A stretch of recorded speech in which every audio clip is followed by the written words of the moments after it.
You know, you really didn't need to wait this long to tell me all this. Well, son, as I mentioned before, I did need you to be old enough. He pauses and smiles. Old enough for what?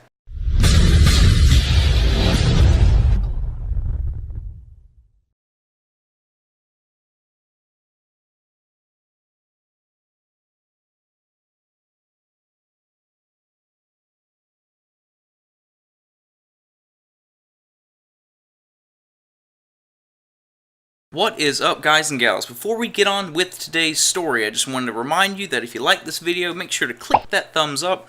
If you disliked it, please hit the thumbs down, but write a comment in the section below. Tell me why you disliked it so I can improve this channel.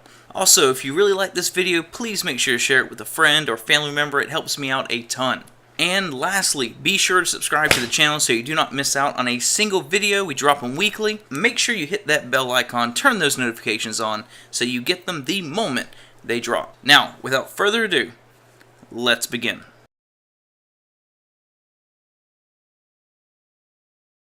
Each and every time I asked Dad what he was doing in the basement, his answer was always the same.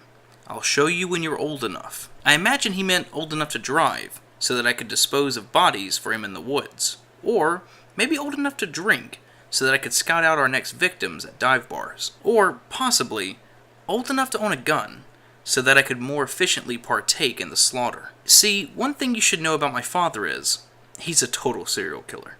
Oh, he hides it well enough from the outside world, but truth be told, I've known his dirty little secret for years. At just 15, I caught sight of Father Dearest dragging a bundled up tarp out the front door in the dead of night. Then came the bloody stains on his clothing, the terrified screams from downstairs, the endless string of attractive one-night stands.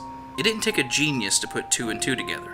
Whatever carnage Dad is into, I do know one thing for sure. I can't wait to join in the fun. Together, we're going to make the perfect team, father and son, reeling in and disposing of our prey like fishing buddies.